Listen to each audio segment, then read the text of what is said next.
Thanks for supporting us on Patreon. Welcome to our monthly critique.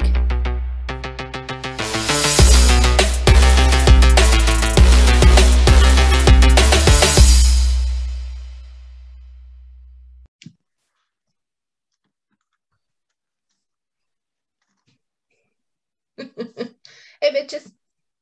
Almost hit leave meeting. Don't do that. No. No. So Cindy's running the show tonight. What? Yeah. Me? What? Huh? What? Gosh. No, Nydia I'm okay with that. Nydia took notes too. Oh, did you? Yeah, she did half notes. Then I got the second half too. But so we watched Paris is Burning. We were looking for things to watch. We didn't know what to watch. I had always wanted to watch it. It's been all over the place. Nydia loves Drag Race, so yeah, Paris is Burning was the correct choice. Now let me just tell you that RuPaul and his little Drag Race got me through the whole pandemic. Definitely. And I have to say that it got Dana through a whole little depressive issue. Definitely. So it was my saving grace. And Cindy, I only wish that you would have embraced it like we did. We love the queens. Yeah, I think I lived through that. So I saw a lot of this in person, going to a lot of the clubs when I was younger. So I got a chance to be there for some shit.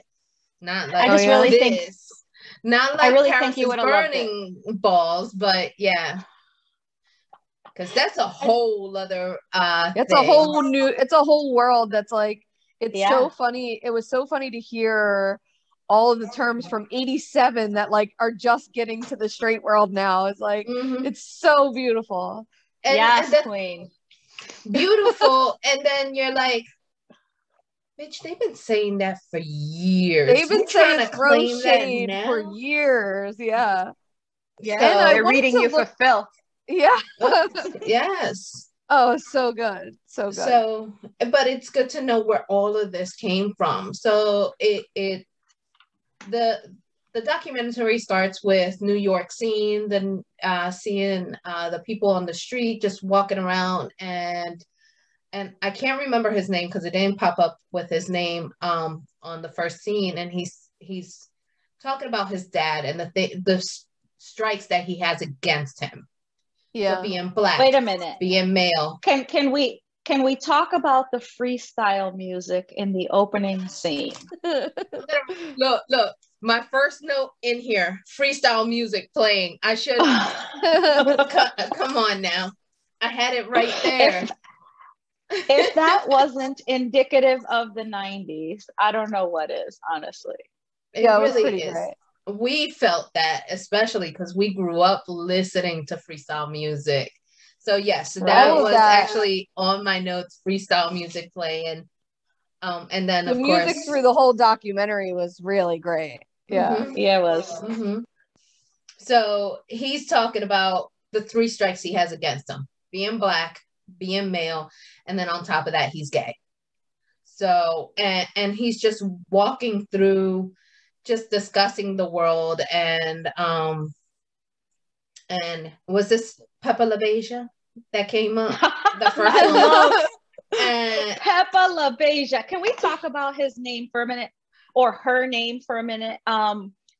LaBeija can be taken 2 ways. For those of you that don't speak Spanish, Beja means beautiful. Okay, so it could also be, so La Bella means the beautiful. It can also be,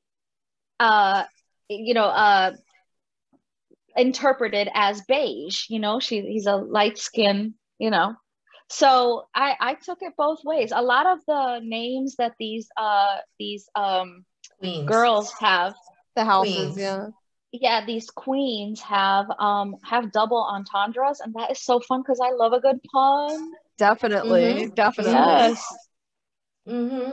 But the one, and I said the Queen in Gold, and that's how I was like, when LaBeija came out and started doing their thing on the stage and during the ball, and they're draped out in that gold ensemble, and I was just like, oh. And then they were the current ruling house mother of the House of LaBeija. And the legend. Talking about the legendary children and who's going to be coming up as an up and coming legendary child. And I was just like, what these queens did with their homes and opened up their homes to these children, basically children, because they were abandoned and left their homes for not being accepted at 13, 14 years old and 15 years old, and didn't have anywhere to go and weren't accepted by anyone. And that one group of kids that were talking about how when they walked in there, they were accepted, where everywhere else they weren't. Right. They can walk in there and feel safe and feel welcomed automatically. And that was a big thing. And to this day, we still feel the same way. Like I know I was taken in by a friend of mine when I left my home, but I was 20 already, 21, almost 21 years old when I left. And I just remember, this is probably the same thing that they had, but they were so much younger, Right. And when you walked into the barn, how did these houses were made? They were created just basically because, you got a trophy, now you get a house in your name. Right. And that was like, I was like, that's how the houses were created? Well, I think it's a really beautiful testament to a estranged group of people, from society that like really just comes together and like takes care of their own people. Like they're just so marginalized in every, this documentary really does a really great encompassing of like not only the queerness of it, but the racial aspects of it and the classist aspects of it.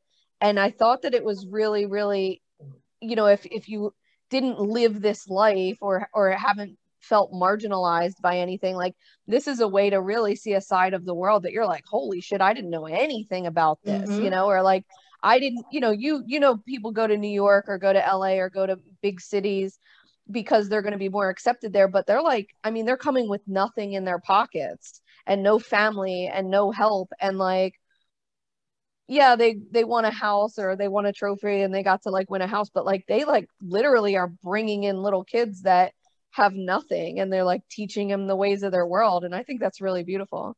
They don't win a house. No, I know. I'm just saying they win a trophy and then they establish their house, the House of Cory or the House of Ninja or the what. And I know we'll get into all of that, but even some of them were like, you couldn't get into the house until you won a trophy, but that wasn't always the case because then you saw like, no, these kids just had nowhere to go and they just brought them in. And that's so like gut wrenching, but beautiful at the same time. Yeah. When I saw the gold lame gold sequence that Pepper LaBeija was wearing, I wrote, Jesus Christ, the pageantry, because she had around her people with feathers, like those feather fans, and like she had a whole entourage before entourage was even a thing, Well, really? And it also looked like they were in like a fire hall. Like it wasn't like they were, a veterans hall. Yeah, like a BMW or something. Yeah, like you're like, where the fuck are they at? It's not like they're like what we think of like a drag show now with like a stage and what it looked like a bingo hall or something. They're like, we don't give a shit. We just want to like dress up like a schoolgirl, dress up like a man in the workforce or whatever. And I just thought that was so like such an angle of it that I had no idea. You know what I really loved about it that was like heartwarming? They made all these categories at these balls to make it so inclusive that even the ones that weren't serving up realness could still participate. They were the butches, and the newly drags and the, you know what I'm saying? And even the military and the business suits. And like, I was just like living for it. And the guy that was like doing the announcing through the whole thing that was like, you gotta put your hands together because it took courage because you bitches are ruthless. It says give a round of applause for Nerve. That was the quote. Give a round of applause for Nerve because like you said, they are ruthless. They are ruthless. And there's more to that. We'll get into that, yeah. But I love how they said that they prepare for it like any other sporting event. You know what I mean? And I thought that was kind of cool. Yeah, it's really cool. Well, the one part where they said they came to the ball starving at times, and they just says they didn't eat, but they were coming to the ball because that was their thing. That was where they were welcomed, and they could be fully themselves and who they were. And then they'd steal to come dressed up for the ball too. I found so many of RuPaul's sayings in that. Like I always used to wonder where RuPaul got that whole why you gagging so? She bring it to you every ball. When I heard her say gag on it, I'm like, oh my god. Or fierce or shady.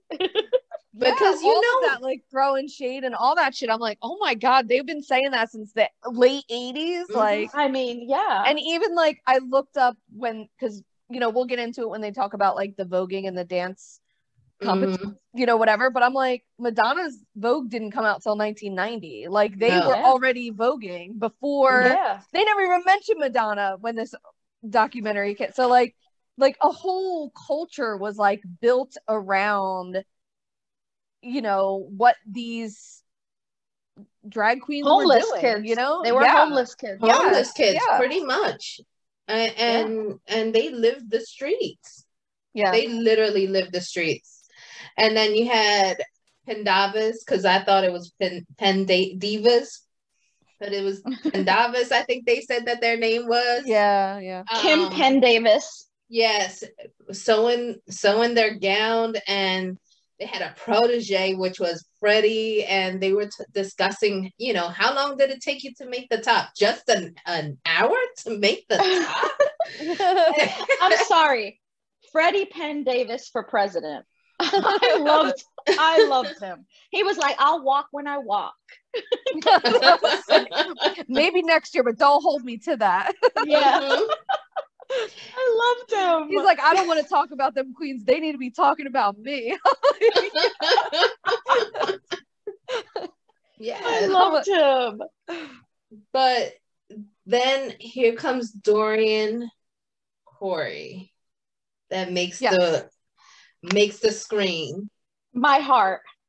And now, I'm sorry, I know they don't cover it on here, but do you know about the Dorian Corey thing? Yes, I do. Yes, I do. Okay, all right. Okay, we'll talk about it. Yes, I do. So that's why I was like, I've got post notes. Okay, all right. Go ahead. At the end.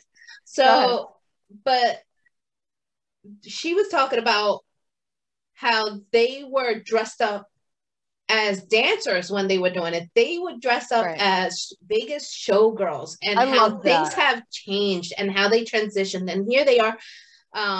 Dorian's like piling on that, that makeup, that movie star makeup in the background, and they're talking about everything and how it started out as just being drag queens dressing up to look like Vegas showgirls, and then it transitioned into trying to be Hollywood.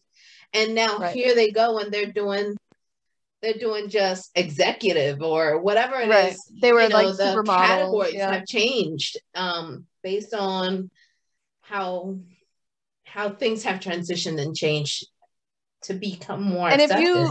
If you watch Drag Race, you see that even through the years. Like you can see, and like I don't know if you remember, Nydia, from one of the seasons or sort of early on. There was a queen that came on that was an older queen, and she was like wearing the red leather, and she got like immediately eliminated, and she was like, I'm old school. And I was like, you could see that a lot from this documentary in that queen. Like I was looking for her, and the extravaganza, Strand extravaganza or whatever the fuck it is.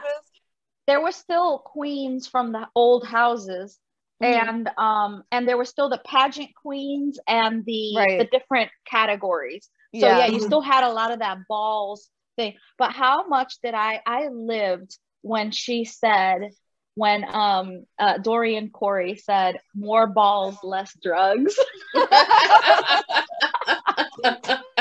Cackling. I was cackling. You know, the thing about RuPaul, and like, not to keep talking about RuPaul, but the thing about RuPaul, because RuPaul came from that era, you know, and in New York and in that time, and like that was where, like, you know, Ru got their start. And the thing about RuPaul in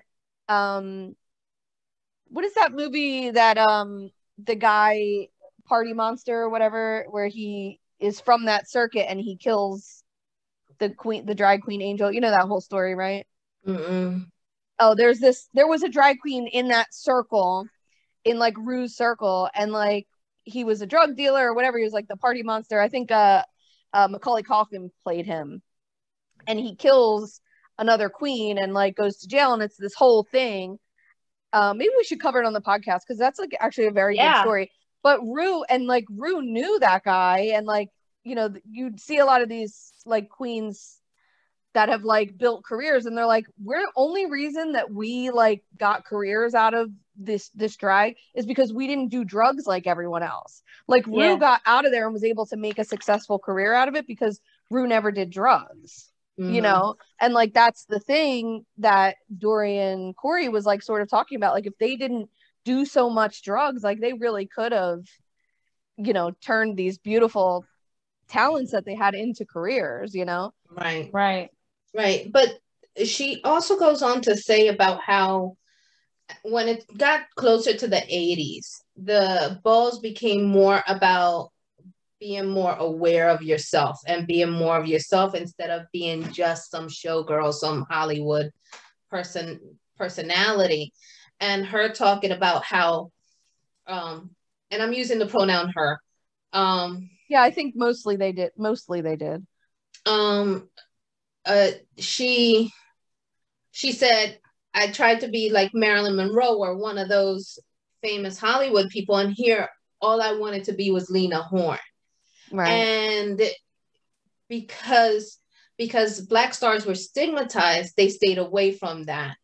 Whereas now they're, you know, when they do that executive, and she used the I think it was her, because I wrote it down here while she was speaking, talking about how Black people have a hard time getting anywhere. So becoming an executive on that ballroom and walking down that ball, being an executive and showing that they can be an executive if given the chance. But because they're so stigmatized, they cannot be that. So they show that they can be by presenting themselves at the ball. Right. Like an executive. Yeah, they could never get a position as an executive, you know, dressing the way they dress or living the way they live. So they're like, get the approval from their peers, which I did think that was an interesting way to look at, you know, those different subcategories, you know. The town and country, that had me, the prancing. The prancing. I loved it.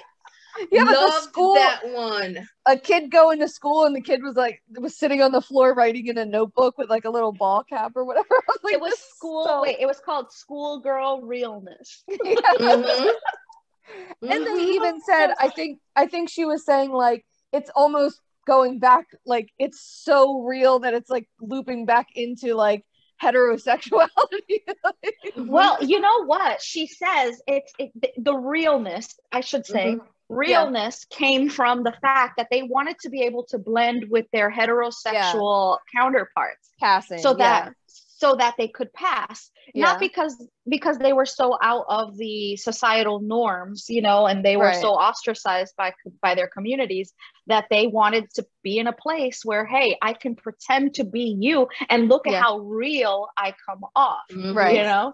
Right. But like my favorite was like Shantae. Yes! I was like, Ru still says that. Yeah. I wrote. I'm like, damn, Ru, do you have your own catchphrases? What the fuck? I thought he was unique. Little did I know that the whole show his whole persona is based on Paris is Burning. Right. Absolutely. I ain't mad at it. No, I'm not mad. Literally everybody talks like that now. So. But also the truth is, Rue came from there. Right. Yeah. He was probably doing all the circuits. Yeah, definitely. Right. You know, going to all the balls. And now he's got to play blind playing with all backyard. the balls soon. Sorry. Got 10 minutes before I have to restart. But yeah, that realness thing, they use the quote is like going back into the closet, but not really, you know? Right. You know, and then I think LaBeija makes an appearance again and talking about their being coming out and talking about their home life and how their dad saw them on the street, their mom or the dad, I can't remember, but one of them went back. Yeah. Mom was embarrassed but loved them and told your son is a woman now. Mm-hmm. And then the dad destroyed their mink coat. The mom. That was the mom. The mom destroyed the mink coat. Sorry about that. So how dare she? Also, you can tell that it was the 80s and 90s where mink still mattered. Now you can literally go to a Goodwill and get a mink for $3. Mm-hmm. My grandmother, my great grandmother had like given me this piano in my house like when I was like 2 years old, but she also gave me like this mink shawl, like a thing that like goes over your shoulders. No. And I was like, I would simply never. So I gave it to my sister. I was like, you should have something from the family. Here you go. Which one? Which sister? Tabitha. It's my on my dad's side of the family. But yeah, it's like this like real like genuine like fox fur or something. I don't know, mink. I don't know what the fuck it is. And I was like, I would never. I mean, not that Tabitha would ever wear it, but like wow. He seems more inclined to have some shit like that than me. Definitely, yes. Can we talk about Venus Extravaganza? That queen just made, and she called herself a femme realness queen. Is that what she said? Yeah. Because she could pass. Yeah, and so I think, you know, and I don't know how much we want to like dive into all of that, but because she was one of the ones that like wanted to have a sex change operation, and then like you would come across other queens that were like, no, I'm a guy that just likes to wear women's clothes. Right. So like, you know, throughout this whole documentary, of course, many things are like, we don't use a ton of that terminology anymore, or like even have some of the same ideals, but I would say like she was definitely a trans woman that like did not have any question about like, well, she even said, right, she even said that she never felt even a little bit masculine in her whole life. There was nothing masculine about herself. And then she was like, I just want to be a rich white woman because they get whatever they want. I was like, me too, baby, me too. Yeah. You're at least a part of the way there. I get all the none of the fun stuff, unfortunately. But yeah, I remember her saying she ran away when she was 13, 14 years old because she would dress as a woman and it just wasn't accepted. She didn't want to embarrass her family. She left to be in New York. Right. So she was on the street since 13 and 15 years old, you know. That's tragic. And she became a sex worker, right? Yeah, it said that she was like dabbling back and forth, and that there was she was the one that was talking about the instance when she was like, I guess with a John, I guess you would call him, and he found out that she had a penis, and it was like, you tried to kill me, you tried to give me AIDS, and he like attacked her and she jumped out a hotel window, which is like, it's so fucking scary. She died, didn't she? She's the one at the end that dies. Yeah. She was found strangled in a hotel room. And her murder was never solved. Her murder was never solved. I was looking it up. They believe that she was also probably like a bad sex work situation happening. Yeah. And that she was killed in the hotel room. That's so sad because she was so full of hope, you know? But yeah, she was the one that was saying, like, I just want to live a normal life and have my sex change and be a real girl and marry the man I love and, you know, have a car and move away from here. And it is really, I mean, what could she have been, 20 maybe? Right. She was 23. Wow. You know what I noticed that throughout the whole Paris is Burning thing, like a theme throughout, that these young, you know, they were Black, you know what I mean? Yeah, right. They were Black and Hispanic. Yeah. Black and Hispanic, I consider that the same. So they were people of color. So they all wanted to be white women. And RuPaul always says that he thinks he's a rich white woman. Yeah. And it's like, why that though? Like, you can be a rich Black woman. That exists. Because I think the thing, you know, about white women is that they are very coddled.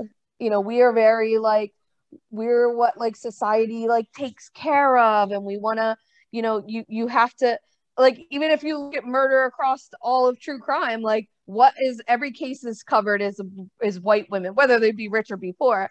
You know, there's twice as many people of color, you know, women of color that are murdered, and we hear half of their stories. Like, that's the thing about white women, you know, all throughout history, is we've been so coddled and like taken care of and babied, and you know. And I mean, come on now, look at our Aruba stories. Right. Leave Aruba alone. Or Aruba. But yeah, I mean, they like the Pepito story. I mean, they're the ones that get the attention. Or even something like Emmett Till, you know, like where a white woman can say anything about a person of color and it's taken as the word of God and they're believed no matter what. And, you know, everybody else is in the wake of the trauma of what they have to say and do, you know? Mm-hmm. So hence the reason why they needed these houses and these made their own families, you know? Well, and they called it gay street gangs. I know, I got that in my notes. And their street fight was the ball. Yeah. I love it. Can we all just freaking fight it out in the dance floor? Like, can we just do that? They really did. And hence voguing came into play. Wait, when she was like describing how, I forget which one it was, but when she was describing how she would like take her compact out and like beat her face and turn it around and show the other girl and then beat her face, I was fucking dying. I'm like, yes, because it looked so good and you could picture every bit of it, you know? Yeah. And when she said beat her face, I'm like, that's the thing they still said. Like, I was just like, holy shit, this is crazy. Yeah. It was so good. Yeah. I loved it. You know, the voguing, that's when Willie Ninja comes on the screen and they start talking to Willie about and how he was the most powerful, best voguer out there, and he starts talking about his dreams, and they also go into the stories about the terminology that we're also familiar with. But we have 1 minute left. I'm gonna go restart this. Okay.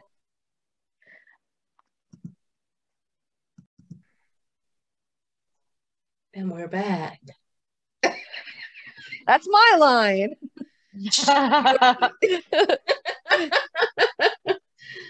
So we're back. We're talking about the terminology and the fights that occurred during the ball and the shade that occurred during the ball. And that's one of our favorite terms.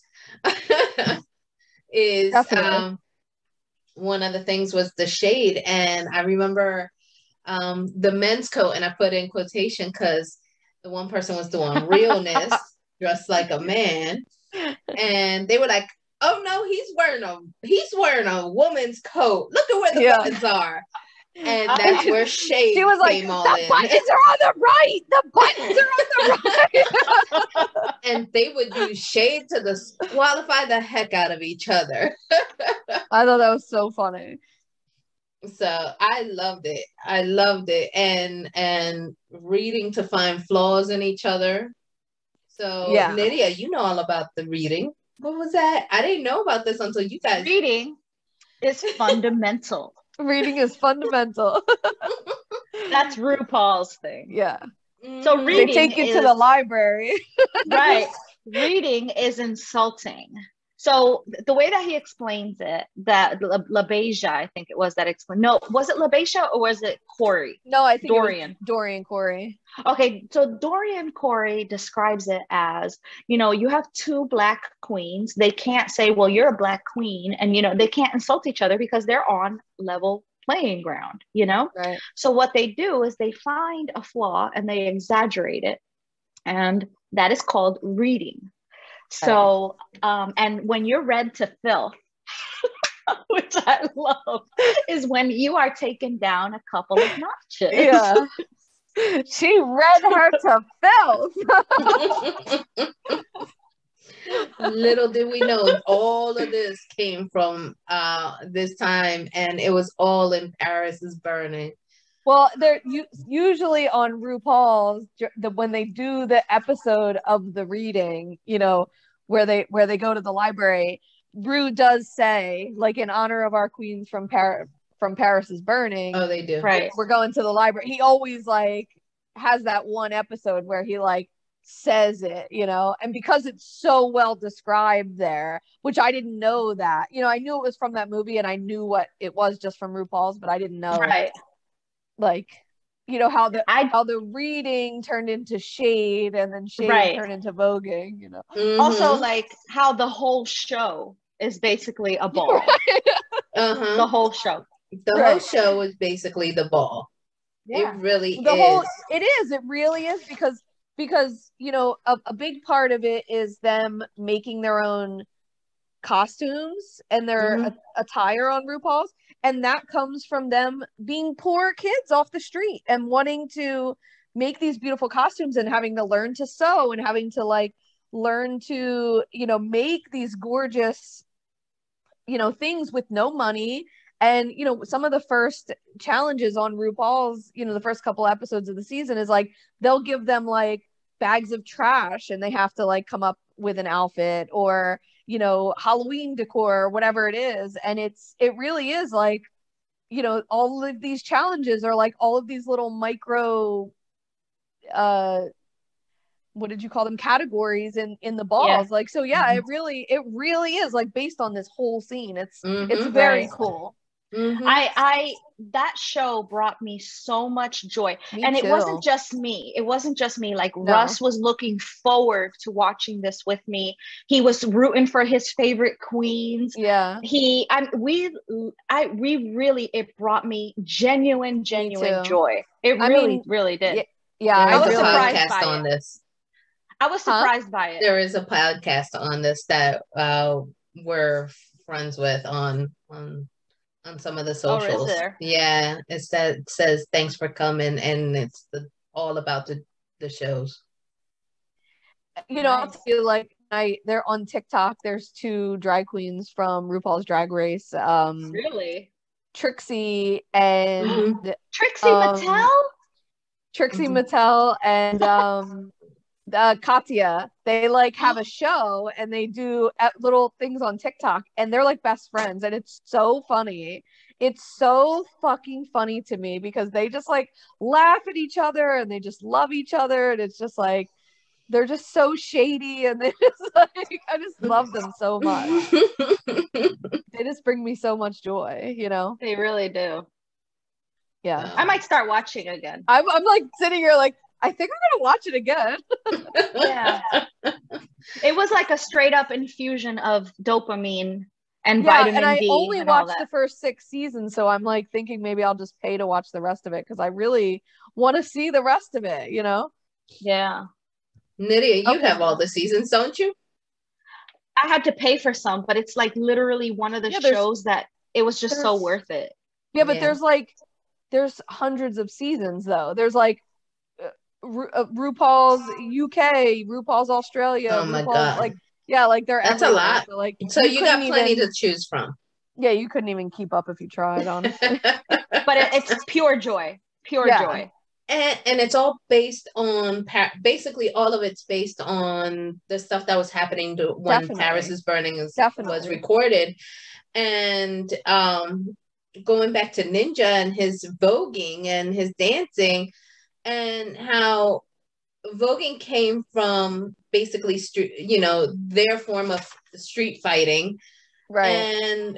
But it also came from the magazine Vogue and the poses that they were doing whenever they posed and modeled for Vogue. So like you saw the cover of Vogue, and if the model is doing some crazy pose, they're doing it at the ball on that floor.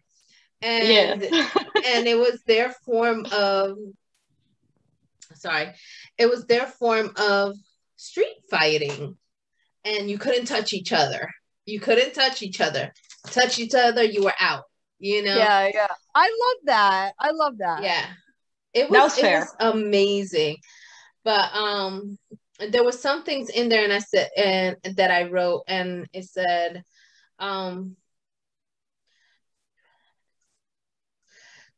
where they talked about everything was taken from us, and I wrote this quotation: everything was taken from us, and we still survived. If you could capture the great white age of living. And I found that interesting, and I put that in quotations. So even though that they were taken from us, they were not given the best of life. They still managed to survive and live, despite all the basically the hard parts of life. Yeah, they were served a tough lot in life. Mm-hmm. How about those 13 and 15-year-old little boys that were out on the street? I know. Where's your mother? Breaking. Like, I don't have a mother. Oh, it was so sad. The one had a mother, but was all the way over there. Was too busy. Yeah, probably working 2-3 jobs to make ends meet. And then the other one was like, "There's no mom here. They look baby. They look babies. The one looked older than the other one, and it turned out the other one was even younger." I was like, "No." Yeah. No. Yeah. Did you ever watch the movie Kids back in the day? I did, but I don't remember it. It really reminded me of that. Like when they were talking to their kids, and I was like, yeah, these kids are just like fucking out here, just like walking around New York City with no like guidance, no love, no, and it's just crazy. But that was fake.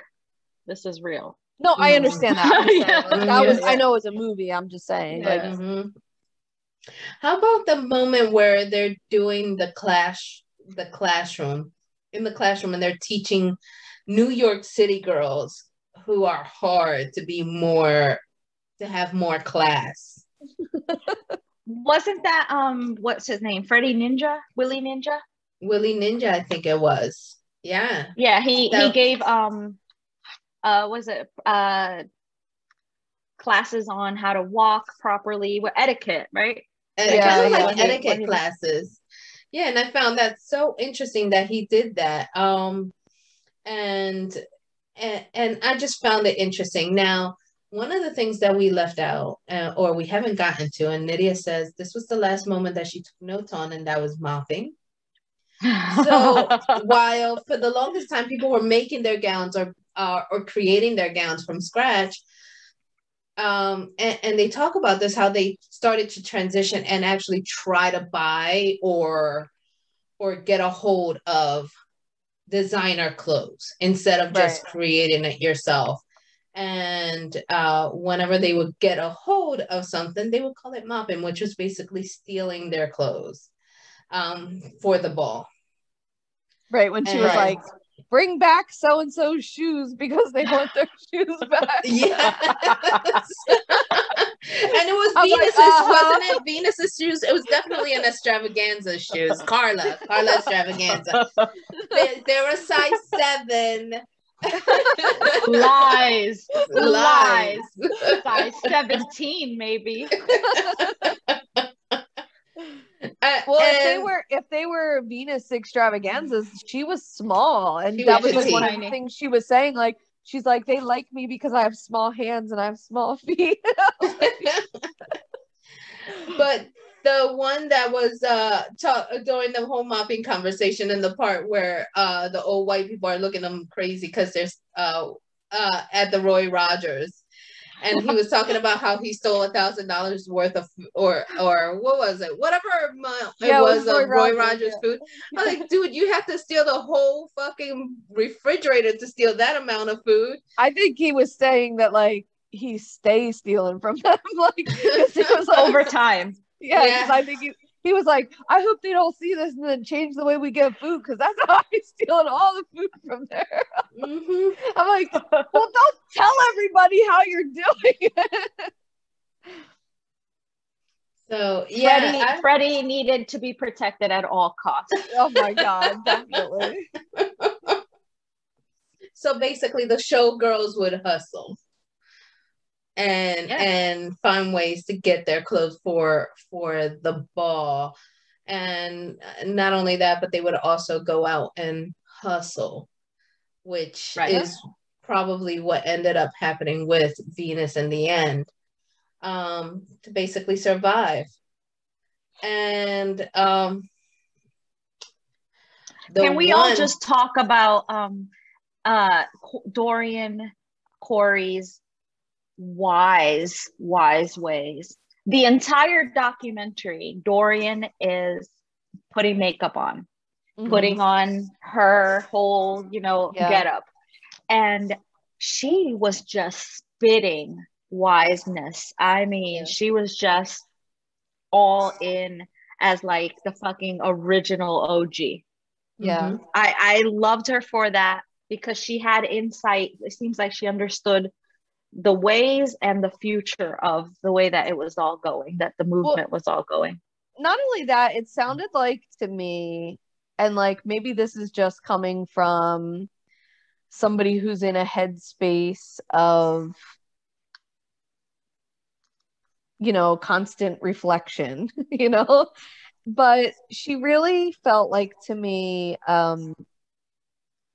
she was, past it, like I just want to leave a mark on this world, and I realize that just by surviving in this world, I've left a mark, and you're just like, that's like some wise ass shit what you're saying, like, because when you are young, right, like, you're like, I want to make a difference, and I want to be famous, and I want to be beautiful, and I want to be all these things, and that's what they were all saying, the younger ones were saying all of these, I want to, be so famous, and then she's just at the end just very like, yeah, man, like, if you survive, you did it, like, that's the best we can hope for in this world. And I'm just like, oh my God.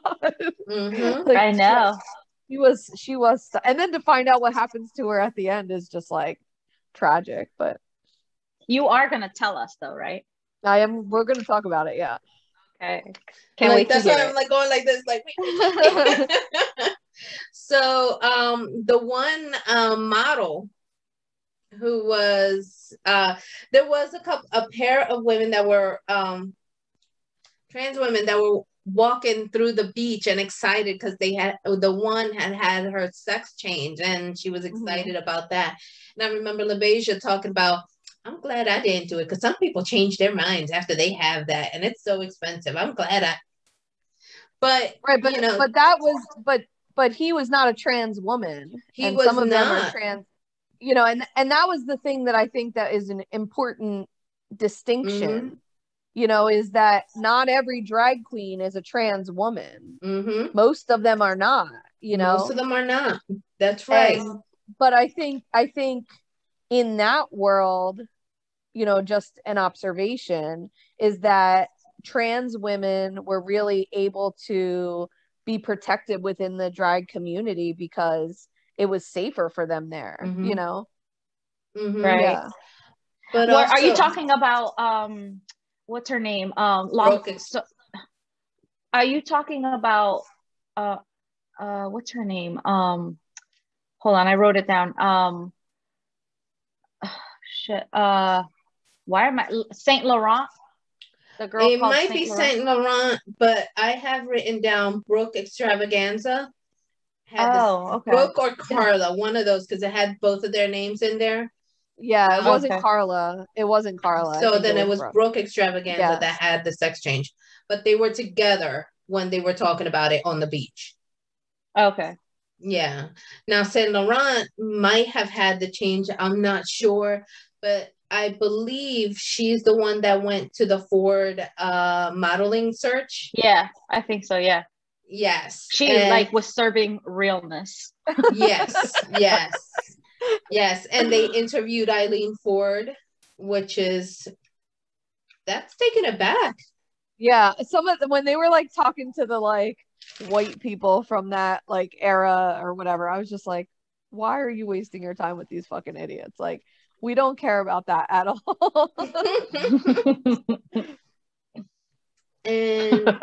And it kind of ends towards the end there, talking more about how the ball started changing, and some people were talking about how it wasn't as fun as it used to be. They start giving some updates on people, and they start talking about New York City and how much it started to change, and how Vogue, the voguing started becoming popular. And they talk about how it became popular in Harlem, but it became popular from the balls. And at that point, Ninja was featured in one of the articles, and he became a choreographer. He started actually doing what he had always dreamed of doing. Right. That was cool. Yeah. And he had said, I want to go to Japan. And then he was like showing off his jewelry from when he was in Japan and all of this. And he's like, I did that. I actually bought that. He didn't mop it, Yeah. And so it was just to see that there was some progress and positive things that came out of all of that. I gotta wonder though, how did Madonna meet and become involved with Ninja? I bet you through Studio 54 or something like that. Probably. That's what I was thinking about that, because I was like, what year did Vogue come out? I must know. Because I was like, what the fuck is happening here? Mm-hmm. And it's got to be, through some fucking, she met some cool ass queen along the way. And didn't she work with him specifically? Oh, I don't know about that at all. I think they mentioned that. That would make sense. That would make sense. It would make sense. I know that he did work with some big name people, and he got a chance to travel everywhere. But specifically Madonna, I don't remember. I didn't write it down, so sorry. I think if I didn't hear it on there, I think I heard it on RuPaul. Mm-hmm. But that wouldn't surprise me, because he was definitely involved, quite a bit involved in everything. And also towards the end, in the credits, and I told Dana, I was like, watch the credits, because into the credits, they continue to give more information. They talk about Venus's murder. One of the extravaganzas, I guess, one of the Venus extravaganza. No, but one of her family members, you could say, was talking about how, she remembers her taking risks, that Venus taking risks and going off and meeting with people. And so it makes you believe that there is a possibility that it was, one of those moments where sex work situation gone awry. Mm-hmm. Yeah, I think that's what most people believe is what happened, mm-hmm. considering the location of her body. She was like found strangled underneath a hotel mattress, mm-hmm. like under a hotel my bed. God, really? Mm-hmm. Yeah, it's featured quite a bit in a lot of podcasts, true crime podcasts. Yeah, wow. I googled I listened to a couple episodes of some podcasts just because I wanted to know a little more about the murders, and that's when I found out about the Dorian Corey thing. See, I know. we should cover it because it's very interesting. Yeah. So I knew about the Dorian Corey from a few podcasters. But so basically, when Dorian passed away, they went to clean up her house, and in the back of her closet, they pulled out a trunk, and there was a mummified body inside the trunk. Right. So Dorian Corey died in 1993 of AIDS-related complications. Mm-hmm. And she gave all of her dresses to another queen that had been taking care of her.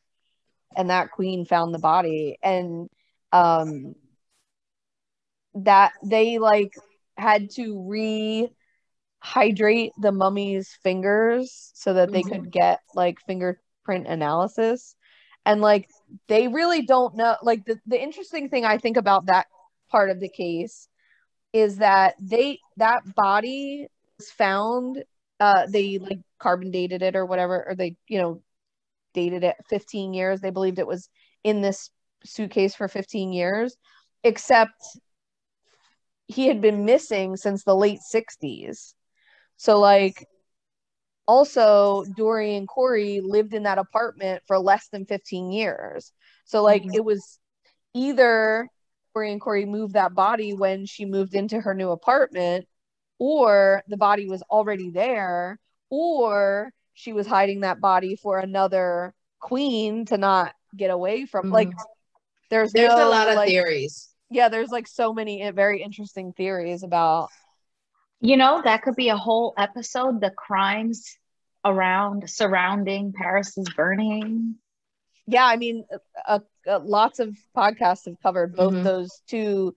And the problem with both cases is nothing's been solved. Right. Neither case is solved, and police don't give a shit because, you know, they're trans women of color. You know, like no one cares. But also, you know, the crime to the person, because it was a man, and nobody really knows, you know, what his deal was and why. What I know about his deal is that he had a girlfriend or a wife, and she had a 7-year-old kid, and he beat the shit out of the wife and the kid. And she said, if, you know, she called the cops, if you put your hand on my kid one more time, you know, I'll kill you, I'll press charges against you, whatever. And that was the last time anybody ever saw him. And that was in 1968. But that's the thing. If she died in 1993 and he was supposedly, his body was in that suitcase for 15 years, what the fuck happened to him from 1968 to, you know, what, 70 something? You know what I mean? Like 15 years of 1993 is not 1968, you know? So what the fuck? Somebody, and one of the theories is that he was killed to protect the other woman, his wife, I guess. Right, yeah. But how the fuck did his body get in Dorian Corey's house? Because unless Dorian Corey had nothing to do. Up. Yeah, like it's very interesting. Very, very interesting. Yeah, there's can't wait a lot for of Dana to cover it. I mean, that's it. That's the story. No, there's more to that. Yeah, I'm sure there's more to it. Yeah, I think Dorian was like either the guy's boyfriend or her friend or something. There's no way to know some relation. Yeah, but because nobody ever knew, like Dorian's friends and family don't recall her ever dating a guy named Bobby, whatever his name was, Bobby something. They're like, yeah, I don't remember him dating that, or her dating someone named Bobby. But you know, that's not to say that Dorian didn't keep that secret for a cis man that didn't want his business out there. You know what I mean? Like, that's something that happens with trans women all the time. So especially in the 80s and especially during the AIDS epidemic. Not to change the subject, but I will say Nancy Reagan was trending this week on Twitter for being a very good dick sucker, which I said was a thing in the President's Cheese episode, the problem with government cheese. And it was like trending all over Twitter. And one of the things was Nancy Reagan didn't have shit to say about the AIDS epidemic because her mouth was full of dick. That being said, I saw TikTok today about that. And not really about Nancy Reagan sucking dick, but something to the effect that, the something from this area ran over like they were getting in line for Nancy Reagan's throat or something to the effect. I was like, I am done. They were ripping Nancy Reagan so hard on Twitter about her being like the best dick sucker of all time, and I'm like, who started that? Because fucking Ben Shapiro's no, I didn't. Ben Shapiro's sister made a tweet, tweeted a picture of Madonna at 63, all sexy on a bed, and a picture of Nancy Reagan with her family, and was like, "Who would you rather be?" And they were like, "Nancy Reagan was the biggest dick sucking fucking blah blah blah." Like, why? They called her throat goat. Yeah, throat goat. But like, you're trying to like sex shame Madonna when like, what the fuck? Like, when Nancy the first Reagan lady was the worst. throat goat. Also, who would pick Nancy Reagan? Like, they love the Reagans, and like, poor Nancy. Listen, not poor Nancy Reagan. She's dead, whatever. But like, her poor family has to like watch on Twitter that they're like grandma, like the dick sucking queen of California, the great grandma at this point. Mm-hmm. Damn. Oh my god, that shit made me laugh so hard. I was fucking dying. I was like, I fucking said that shit 2 years ago. Told you. Funny that I remember Amanda brought that up. One of my coworkers brought that up when she heard about that. When you mentioned it, she brought it up to me. She's like, I can't believe that part. Anyway, I was really glad to watch this documentary. I had never seen it, so I was glad to watch it. You never saw Paris is Burning before? No, it's just like one of those things that I was like, yeah, I want to watch that, but I never got around to it. Mm-hmm. Yeah. Oh yeah, we watched it. So this is now the second time I see it. Yeah. You should watch RuPaul's Drag Race. Just saying. Honestly, I think you would like it. It's very good. Maybe I would. We'll see. We'll have to drag her over and watch it. Yeah. Kidnap her. Yeah. Might have to. So, anything else? Anything else before I stop recording? No, you tell me. You took the notes. Oh no, that was it. That was great job, Cindy. Thank you. Occasionally, I guess you're right.